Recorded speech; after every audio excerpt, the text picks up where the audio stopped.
Time आणि वर्कचा आपण second part पाहणार आहोत. बघा समजा असं असलं A is twice as efficient as B. म्हणजे काय की एका दिवसात जे काम A करते म्हणजे जे काम एका दिवसात B करते म्हणजे B जर एका दिवसात एक काम करत असेल तर A हा 2 करते. म्हणजे A ची स्पीड ही B च्या स्पीडच्या दुप्पट आहे. A is twice efficient as B म्हणजे काय की जर B एका दिवसात एक काम करत असेल तर A जो आहे तो एका दिवसात त्याच्या दुप्पट काम करतो. आता असं असलं की A is twice more efficient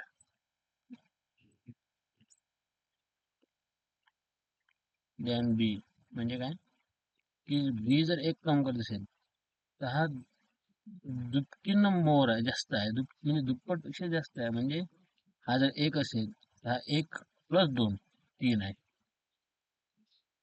आणि इफिशियन्सी म्हणजे काय efficiency is equal to speed म्हणजेच काय तर वर्क पर टाइम.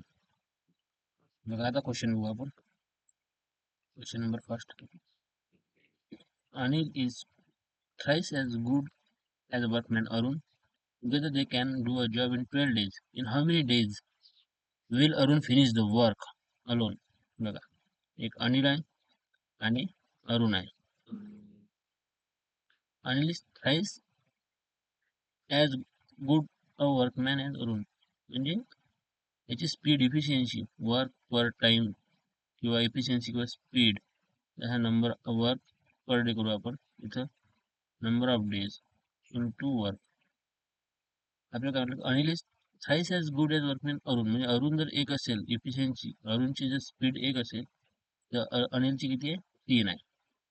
आणि दोघांनी मिळून ते काम कधी कम्प्लीट करतात अरुण प्लस अनिल दोघांनी मिळून जे आहे together they can do a job in 12 days म्हणजे 12 दिवसात. बघा 3 आणि म्हणजे आपण काय नेहमी स्पीड किंवा एफिशियन्सीची ॲडिशन किंवा सबस्ट्रॅक्शन करतो. आपण डेजची कधीच करत नाही. 3 आणि 1 4 म्हणजे 12 × 4 वर्क किती झालं 48. म्हणजे वर्क किती करायचं होतं 48 करायचं होतं. दोघांनी मिळून 12 दिवसात ते कम्प्लीट करतात. आपल्याला विचारलेलं की in how many days will Arun finish the work. अरुणची स्पीड किती आहे 1 आहे. वर्क किती करायचं 48 म्हणजे याला किती दिवस लागतील 48 डेज लागतील. Answer option. बघा सेकंड क्वेश्चन सेम तसंच आहे. राजू आणि विजय आहे. Raju is twice as good as Vijay म्हणजे number of days into work per days is equal to work. विजयची जी स्पीड 1 असेल तर राजूची किती आहे 2. टुगेदर दे फिनिश म्हणजे राजू आणि Vijay will finish the work in 14 days म्हणजे 14 दिवसात. आता आपण यांची नेहमी स्पीडची ॲडिशन करत असतो. ॲडिशन किंवा सबट्रॅक्शन स्पीडची होत असते. 2 आणि 1 3. किती दिवसात कंप्लीट करतात 14 दिवसात. म्हणजे वर्क किती होईल 14 त्रिक 42. 42 वर्क आहे. आपल्याला विचारलं आहे in how many days can Vijay alone do the same work? विजयची स्पीड किती आहे 1. 42 वर्क करायचं आहे. किती 42. सेम कॉपी पेस्ट क्वेश्चन होता हा मागच्या याच्यासारखा. Answer option D. Question number 3 बघा आता. बघा Manoj takes twice as much as time as Ajay and thrice as much as Vijay to finish a piece of work. इथं बघा मनोज जो आहे तो दुप्पट वेळ लागतो अजयच्या आणि तिप्पट वेळ लागतो विजयच्या. आता 2 आणि 3 हे दिले आहेत. तर आता फास्टर कॅल्क्युलेशन साठी काय करायचं आपण याचा एलसीएम घेऊ. म्हणजे कसं मनोज आहे अजय आहे आणि विजय आहे. आपल्याला काय दिलेलं आहे Manoj takes twice as much time as Ajay. Time दिलेला आहे. टाइम दिलेला आहे म्हणजे time into work per time is equal to work. आपल्याला Manoj takes twice as time as Ajay and thrice as time. यांचं जर आपण एलसीएम घेतलं तर आपण काय 6. म्हणजे याच्या दुप्पट याच्या तिप्पट होऊन जाईल, याच्या दुप्पट होऊन जाईल, याच्या तिप्पट होऊन जाईल. म्हणजे कसं आहे की मनोजचं आपण टाइम घेतला 6 आहे. याला काय सांगलं मनोज हा अजयच्या दुप्पट टाइम लागतो. मनोजला अजयच्या दुप्पट टाइम लागते. अजयचा किती असेल 3, 3च्या दुप्पट 6 आणि विजयच्या 40 दुप्पट टाइम लागते. विजयचा टाइम किती असेल 2. आणि आपल्याला पुढे दिलेलं आहे की ते आपल्याला पुढे दिलेलं आहे की ते तिघं मिळून एका दिवसात काम पूर्ण करतात. म्हणजे मनोज प्लस अजय प्लस विजय एका दिवसात काम पूर्ण करतात. आपल्या विचारलं what is the time taken by Manoj to finish the work. आता आपल्याला नंबर ऑफ डेज दिलेले असतात आणि आपल्याला स्पीड काढायची असते. तर आपण काय करतो, यांचा एलसीएम घेतो. 6, 3 आणि 2 चा एलसीएम करायची 6 आणि 6. तर त्याचं काय येईल 16 to 1. स्पीड काय येईल मनोजची 1, याची 2, याची 3. 1 + 2 + 3 6. तिघांची स्पीड 6, वर्क आहे आपलं 6. आपल्याला काय विचारलंय, what is the time taken by Manoj to finish the work. Work किती होतं 6. वर्क किती होतं 6. मनोजची स्पीड किती आहे 6. आपल्याला विचारलं काय what is the time taken bye. हा ऍक्च्युली आपण अज्युम केला तर तोच आपला आलेला आहे, कारण वर्क 6 आहे. तर हे पण आले टाइम तोच आलेला आहे. आन्सर ऑप्शन हा क्वेश्चन परत बघा एकदा. बघायला परत बघू. आपल्याला क्वेश्चन मध्ये दिलं काय आहे आणि आपल्याला विचारलं काय हे लक्षात घ्यायचं आहे. बघा याच्यामध्ये सांगितलं की Manoj takes twice as much time as Ajay आणि thrice as much time as Vijay. त्यामुळे आता नंबर जरी चेंज केले तरी आन्सर मध्ये काहीच प्रॉब्लेम येणार नाही. बघा मनोज आहे, अजय आहे आणि विजय आहे. आता इथं नंबर ऑफ डेज दिलेले आहेत म्हणजे टाइम दिलेला आहे आणि work per day equal to work. आपल्याला काय दिलेलं आहे की हा मनोजला जो आहे जो जे काम पूर्ण करण्यासाठी अजयला जेवढा टाइम लागतो त्या दुप्पट. आता आपण असं करू, मनोजला आपण समजू म्हणजे अजयला असं पकडू, आपल्याकडे दुप्पट आणि तिप्पट दिलेलं आहे. तर आपण एक काम करू किंवा मनोजला जो आहे तो 12 दिवस लागतो काम करायसाठी. तर अजयला किती लागतील, अजयच्या दुप्पट आहे म्हणजे अजयला 6 आणि विजयच्या हा तिप्पट आहे म्हणजे विजयला 4. आता या तिघं मिळून किती दिवसात ते काम कम्प्लीट करतात, मनोज प्लस अजय प्लस विजय एका दिवसात. आता याचा एलसीएम करेल 12, स्पीड करेल याची मनोजची 1.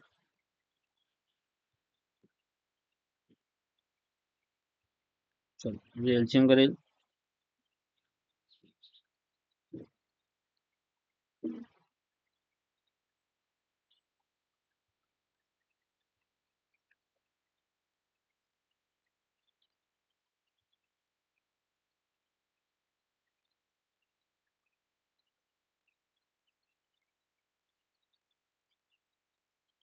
12. आता बघा 12 1 12, 2 12. काम किती होतं 12. आपल्याला किती आलेलं आहे 1 + 2 + 3 म्हणजे 6. पण यांनी किती दिवसात काम कम्प्लीट केलं एका दिवसात आणि आपलं किती येत आहे 2 दिवस येत आहे. म्हणजे याच्या दुप्पट म्हणजे आपलं काम किती राहील 1 आहे इथे 6 आहे. ते काम किती राहील आपलं 6. काम किती राहील टोटल काम किती राहील 6. आणि मनोजने किती दिवसात काम कम्प्लीट केलं, काम किती केलं 12 केलं. 12 किती दिवसात केलं हे 12 दिवसात केलं. तर 6 किती दिवसात केलं तो आपल्याला काम किती करायचं 6 करायचं होतं 6 दिवसात. म्हणजे नंबर जरी चेंज झाले तरीही आन्सर मध्ये काहीच फरक येणार नाही. 12 दिवसात काम करते, 12 काम मनोज 12 दिवसात करते. तर 6 काम करायचं तर किती दिवस लागले 6 दिवस लागले. आन्सर ऑप्शन नंबर जरी चेंजेस झाले तरीही आपल्या आधी आपण 6 घेतला होता आणि हा 3 आणि 4 घेतला होता क्वेश्चन नुसार.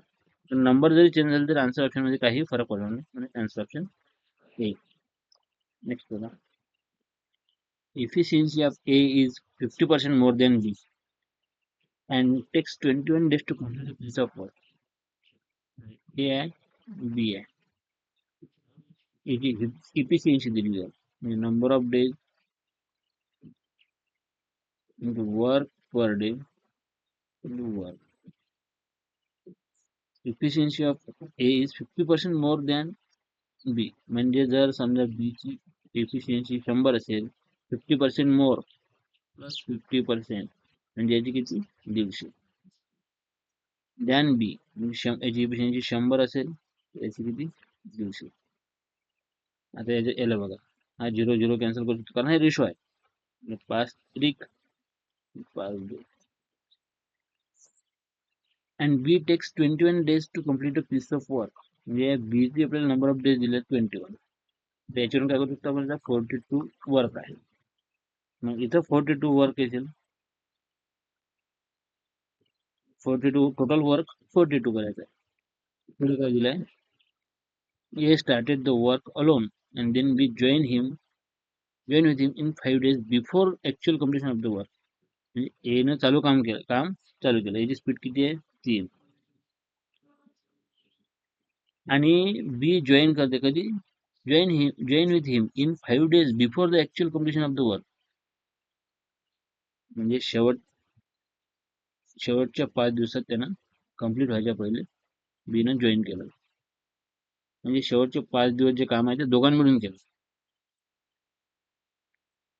शेवटचे जे 5 दिवस आहे ते काम दोघांनी मिळून केलं. ए प्लस बी. बी ने जॉईन कधी केलं, before the actual completion of the work. 5 days before the actual completion म्हणजे शेवटचे 5 दिवस दोघांनी मिळून केलं. दोघांची स्पीड किती आहे, 3 आणि 2 5, 5 5 25. आपल्याला ऍक्च्युअल वर्क किती करायचं होतं, 42. आपलं काम किती झालं, 17 बाकी राहिलं. आपलं काम किती राहिलं, 17. For how many days A work alone, काम किती राहिलं आपलं, 17. दोघांनी मिळून काम किती दिवस केलं, 5 दिवस. म्हणजे काम केलं आपलं 25. 17 काम राहिलं, म्हणजे ए न किती दिवस काम केलं, 17/3. म्हणजे आन्सर ऑप्शन सी. 5 3 15 2 17. बघा परत बघा, ए आहे, बी आहे. A is 50% more than B. Efficiency जी आहे, म्हणजे याची जर 100 असेल, याची स्पीड 150. तर आपण हा रेशो असल्यामुळे आपण याला कॅन्सल आउट केलं. त्याचा 3 आणि 2 आलं स्पीड, 3 आणि 2. मग दोघांची स्पीड, दोघांनी मिळून स्पीड किती आहे, 5. आणि दोघांनी काम सुरू केलं. A started the work alone and then B join him in 5 days before the actual. म्हणजे बी आणि याने शेवटचे 5 दिवस काम केलं. दोघांची स्पीड किती आहे, 5. काम किती झालं, 25. आपलं टोटल काम किती झालं, 42. 42 मधून 25 गेले, 17 राहिले. 17 काम. मग आपल्याला विचारलं की याने एकट्यानं किती दिवस काम केलं. यानं अगोदर स्टार्ट केलं होतं, इतके दिवस त्यानं यानं एकट्यानं काम केलं. थँक्यू.